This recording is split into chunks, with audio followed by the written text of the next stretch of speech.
राज्यों के अनुसार बात कर ली जाए तो महाराष्ट्र, तमिलनाडु, दिल्ली, गुजरात, उत्तर प्रदेश और राजस्थान कुछ राज्य ऐसे हैं जहां पर काफ़ी ज़्यादा तेज़ी से ये आंकड़ा बढ़ता हुआ नज़र आ रहा है।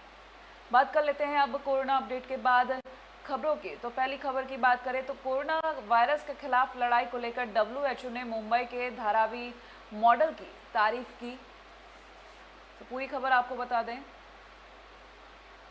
WHO ने मुंबई के धारावी में कोरोना वायरस को फैलाने से रोकने के प्रयास की सराहना की है। संगठन ने साथ ही कहा कि राष्ट्रीय एकता और वैश्विक एकजुटता से महामारी पर काबू पाया जा सकता है। संगठन महानिदेशक टेड्रोस एडनॉम दुनिया भर से कई उदाहरण हैं जिन्होंने दिखाया कि भले ही प्रकोप कितना ही ज़्यादा हो फिर भी इसे नियंत्रण में लाया जा सकता है। हालांकि वैक्सीन नाम की जो दवा है, वैक्सीन अभी तक सामने नहीं आई है, बनी नहीं है वैक्सीन, तो इसको लेकर कई कयास भी लगाए जा रहे हैं कि हो सकता है आने वाले समय में जल्द ही वैक्सीन जो ट्रायल चल रहा है वो सक्सेसफुल हो जाए और वैक्सीन लॉन्च कर दी जाए। लेकिन अभी तक इसी तरह की कोई पुष्टि नहीं हुई है कि ये डेट पर ये वैक्सीन सामने आ ही जाएगा। लेकिन फिर भी अगर बात की जाए रिकवरी रेट की, तो रिकवरी रेट काफ़ी अच्छा होता जा रहा है। जिस तरीके से संक्रमितों का आंकड़ा बढ़ रहा है उसके मुकाबले में अगर बात की जाए ठीक हुए मरीजों की कोरोना से, तो वो आंकड़ा भी अच्छा खासा बढ़ रहा है। अब बात कर लेते हैं अगली खबर की। तो आज से सभी दफ्तर, शहरी और ग्रामीण इलाकों के बाजार, हाट और मंडियां बंद रहेंगी। तो किस तरीके से ये खबर है पूरी आपको बता दें। कोरोना वायरस के बढ़ते संक्रमण और बारिश के मौसम में संचारी रोगों की आहट के बीच उत्तर प्रदेश की योगी सरकार की ओर से इन पर काबू पाने के लिए लागू किया गया 55 घंटे का प्रदेश व्यापी प्रतिबंध शुक्रवार रात 10 बजे से लागू हो गया है। अपर मुख्य सचिव गृह अवनीश कुमार अवस्थी का कहना है कि बंदी के दौरान पुलिस को शासन के आदेशों का सख्ती से अनुपालन कराए जाने के निर्देश दिए गए हैं। निर्देशों का उल्लंघन करने वाले लोगों पर पुलिस सख्ती करेगी और उनके साथ सख्ती से वो जो कार्रवाई की जाएगी वो भी होगी। साथ ही साथ आपको बता दें कि आज कोई भी ऑफिस, बाज़ार, मंडी नहीं खुलेगी। हालांकि जो ज़रूरी सेवाएं हैं वो पहले की तरह जारी ज़रूर रहेंगी, लेकिन अगर बात कर लें बीते दिन की रात कल रात 10 बजे से ये लॉकडाउन लागू कर दिया गया है। 55 घंटे का प्रदेश व्यापी लॉकडाउन जारी हो चुका है। बात कर लेते हैं अगली खबरों की। तो मोदी सरकार के मुख्य वैज्ञानिक सलाहकार के विजय राघवन बोले, कोरोना वैक्सीन की ट्रायल प्रक्रिया से कोई समझौता नहीं। तो पूरी खबर आपको ये बता देते हैं, क्योंकि कोरोना वैक्सीन के बारे में अगर बात की जाए तो ऐसे ही सुनने में आ रहा है कि 15 अगस्त को उसको लॉन्च कर सकते हैं। लेकिन 15 अगस्त को क्या वाकई में ये ट्रायल पूरा हो जाएगा? वाकई में क्या वैक्सीन लॉन्च हो जाएगी? केंद्र सरकार के प्रधान वैज्ञानिक सलाहकार के विजय राघवन ने शुक्रवार को कहा कि कोरोना वैक्सीन की कठोर ट्रायल प्रक्रिया के साथ किसी भी तरह का समझौता नहीं किया जाएगा। विवेकानंद इंटरनेशनल फाउंडेशन में वेबिनार को संबोधित करते हुए विजय राघवन ने कहा कि किसी भी वैक्सीन के पहले चरण की जांच में सामान्य तौर पर 28 दिन लगते हैं। उसके बाद 2 चरण की जांच और होती है। भारत के दवा नियंत्रक ने भारत बायोटेक के साथ ही जायडस कैडिला की वैक्सीन के ट्रायल की अनुमति दी है। राघवन ने कहा कि आईसीएमआर ने स्पष्ट किया है, भारत बायोटेक या जायडस कैडिला वैक्सीन को कठोर ट्रायल प्रक्रिया से गुजरना होगा। तो बता दें 2 वैक्सीन के नाम सामने आए थे जिन पर ट्रायल चल रहा था, और हालांकि कहा जा रहा था कि 15 अगस्त को लॉन्च किया जा सकता है वैक्सीन को। लेकिन क्या ये ट्रायल सक्सेसफुल रहता है? क्योंकि जिस तरीके से कहा जा रहा है ट्रायल के साथ कोई समझौता नहीं होगा, तो आने वाले वक्त में देखने वाली बात होगी कि किस तरीके से ये वैक्सीन पर जो ट्रायल है वो सक्सेसफुल होता है। आगे की खबरों की बात करें तो ये खबर कुछ अगर हम बात कर लें बीते दिन की, तो बीते दिन की जो सबसे बड़ी खबर थी विकास दुबे एनकाउंटर, उससे रिलेटेड कई तथ्य हैं जो सामने आए हैं। हालांकि अब जो छोटे मोटे तथ्य हैं वही ज़्यादा सामने आ रहे हैं। तो बात कर लेते हैं कुछ अन्य खबरों की। तो एनकाउंटर पर यूपी के पूर्व डीजीपी का बड़ा बयान, गैंगस्टर विकास दुबे के साथ ही खत्म हो गए राज। जिस तरीके से विकास दुबे के एनकाउंटर की अगर बात कर ली जाए तो इस एनकाउंटर के पीछे कई राज दफन हो चुके हैं। कई लोग ये कह रहे हैं कि एनकाउंटर के साथ साथ जो चेहरे सामने आने थे उनके राज भी चले गए। तो इसको देखते हुए कई तरीके की तथ्य सामने आए हैं। बात कर लेते हैं अब अमर उजाला की खबरों की। फ्रंट पेज की अगर खबर की बात की जाए तो दुर्दांत विकास दुबे ढेर दहशतगर्द का अंत। तो अगर बात करी जाए अमर उजाला के फ्रंट पेज के अकॉर्डिंग तो ये खबर पहली खबर है और बड़ी खबर है। साथ ही साथ ये भी बता दें कि जब ये एनकाउंटर हुआ विकास दुबे की मरने की पुष्टि की गई, उसके बाद पुलिस कर्मियों का जगह जगह स्वागत भी किया गया है। इटावा की बात कर ली जाए तो बबुआ दुबे का जहाँ एनकाउंटर किया गया था वहाँ पुलिस वालों को मिठाई खिलाकर उनका स्वागत किया गया। खुद विकास दुबे के गांव बिखरू में वहाँ पर भी पुलिस वालों का स्वागत किया गया, क्योंकि जो एक दहशत थी, खौफ था, वो खत्म हुआ और गांव वालों ने पुलिस का आभार जताकर उनका स्वागत किया। अन्य खबरों की बात कर लेते हैं तो ये हिंदुस्तान के अनुसार अगर बात करें तो हिंदुस्तान की पहली खबर, रिकॉर्ड 27,000 केसों के साथ कोरोना 8 लाख पर, 5 लाख से ज़्यादा ठीक। तो जो आंकड़ों की अगर बात की जाए तो 5 लाख से ज़्यादा मरीज ठीक भी हुए हैं। वहीं जम्मू कश्मीर के नौगाम सेक्टर में घुसपैठ की कोशिश नाकाम, 2 आतंकी ढेर हुए हैं। तो 2 आतंकी ढेर हुए हैं। बाकी अब आपको बता दें, हम कुछ पॉलिटिक्स से जुड़ी खबरों की बात करें तो वेंकैया नायडू ने बताया कि संसद की समितियों ने सतर्कता के साथ कामकाज शुरू किया। क्या है पूरी खबर आपको बता दें तो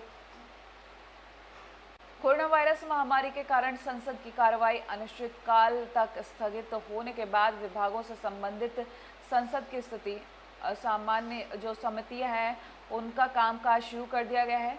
ऐसे में उपराष्ट्रपति और राज्यसभा के सभापति वेंकैया नायडू ने शुक्रवार को कहा कि समितियों ने सतर्कता के साथ काम शुरू किया है और आगे भी इसी तरह से जारी रहेगा। हालांकि कोरोना वायरस के चलते सभी काम स्थगित ज़रूर कर दिए गए थे, लेकिन अब धीमे धीमे जब काम की शुरुआत हुई तो अब समितियां शुरू कर दी गई। अगली खबर की बात करें तो अंतिम वर्ष की परीक्षा पर छात्रों के समर्थन में आए राहुल गांधी, कहा परीक्षा रद्द कर छात्रों को किया जाए पास। बता दें कई ऐसी परीक्षाएं हैं जिसमें छात्रों को पिछले परफॉर्मेंस के बेसिस पे पास करके प्रमोट किया गया। हालांकि विश्वविद्यालयों की अंतिम वर्ष की परीक्षाओं का विरोध कर रहे छात्रों का कांग्रेस के पूर्व अध्यक्ष राहुल गांधी ने समर्थन किया है। राहुल गांधी ने कहा कि कोरोना संक्रमण के खतरे को देखते हुए आईआईटी जैसे संस्थान परीक्षाएं रद्द कर छात्रों को पिछले प्रदर्शन के आधार पर प्रमोट करें। तो जैसे कि अन्य अगर बात कर लें अन्य परीक्षाओं की तो काफ़ी सारे छात्रों को अपने पिछले परफॉर्मेंस के आधार पर प्रमोट किया गया है। उनका जो पिछला परफॉर्मेंस रहा है उसके आधार पर प्रमोट कर दिया गया है। हालांकि अब आईआईटी जैसे क्षेत्र जो संस्थान है उनमें भी छात्रों को इसी के आधार पर प्रमोट करने की राहुल गांधी ने मांग रखी है। अगली खबर की बात करें तो मोदी कैबिनेट का अगस्त में हो सकता है विस्तार, सिंधिया को भी मिल सकती है मंत्रिमंडल में जगह। तो पूरी खबर की अगर बात कर ली जाए इसकी, नरेंद्र मोदी सरकार के दूसरे कार्यकाल में उसकी कैबिनेट का पहला विस्तार होने वाला है। ये कैबिनेट विस्तार सावन के अंत में होने वाला है। सावन 3 अगस्त को खत्म हो रहा है। सूत्रों का कहना है कि मंत्रिमंडल का विस्तार अगस्त के दूसरे हफ्ते में हो सकता है। तो देखने वाली बात होगी अगस्त में कौन कौन सी खबरें सामने आएंगी, क्योंकि अगर हम वैक्सीन की बात कर लें तो वो भी खबर सामने आ रही है और मोदी सरकार के मंत्रिमंडल के विस्तार की बात की जाए तो वो भी खबर सामने आ रही है। वहीं अब अगली खबर की बात की जाए तो छत्तीसगढ़ सरकार की गोबर खरीदी पर राजनीति, भाजपा बोली राहुल को बनाओ ब्रांड एम्बेसडर। पूरी खबर आपको बताएं। छत्तीसगढ़ में कांग्रेस सरकार की गोबर खरीदी योजना को लेकर राष्ट्रीय स्तर पर राजनीति शुरू हो गई। प्रदेश में भाजपा नेता बोले कि भले ही खरीदी को लेकर आक्रामक नजर नहीं आ रहे हैं, लेकिन राष्ट्रीय महामंत्री मुरलीधर राव के ट्वीट पर सियासत गर्म हो चुकी है। मुरलीधर ने ट्वीट करके कहा कि भाजपा गोबर की बात करती है तो सांप्रदायिक, मध्ययुगीय, दकियानूस और भगवाकरण के आरोपों से घिर जाती, लेकिन अगर कांग्रेस करे तो मायने कुछ और हो जाते हैं। कांग्रेस के लिए अच्छा रहेगा कि राहुल गांधी को इस योजना का ब्रांड एम्बेसडर बना दिया जाए।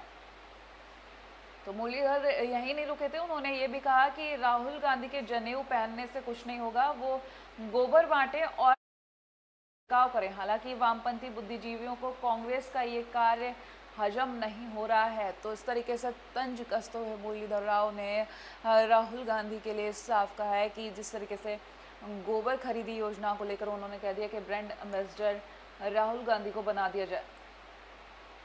अगली खबर की बात करें तो चीन की निकली हेकड़ी बदले सुर। वीडोंग ने कहा भारत और चीन के बीच शांति चाहिए, टकराव नहीं। 2 हफ्ते पहले तक सीमा विवाद पर बेहद सख्त रुख दिखा रहे चीन का सुर अब बदल चुका है। अब वो भारत को अपने द्विपक्षीय रिश्तों की दुहाई दे रहा है और कह रहा है कि हम साझेदार हैं, प्रतिद्वंदी नहीं। हमें एक दूसरे पर भरोसा करना चाहिए, शंका नहीं।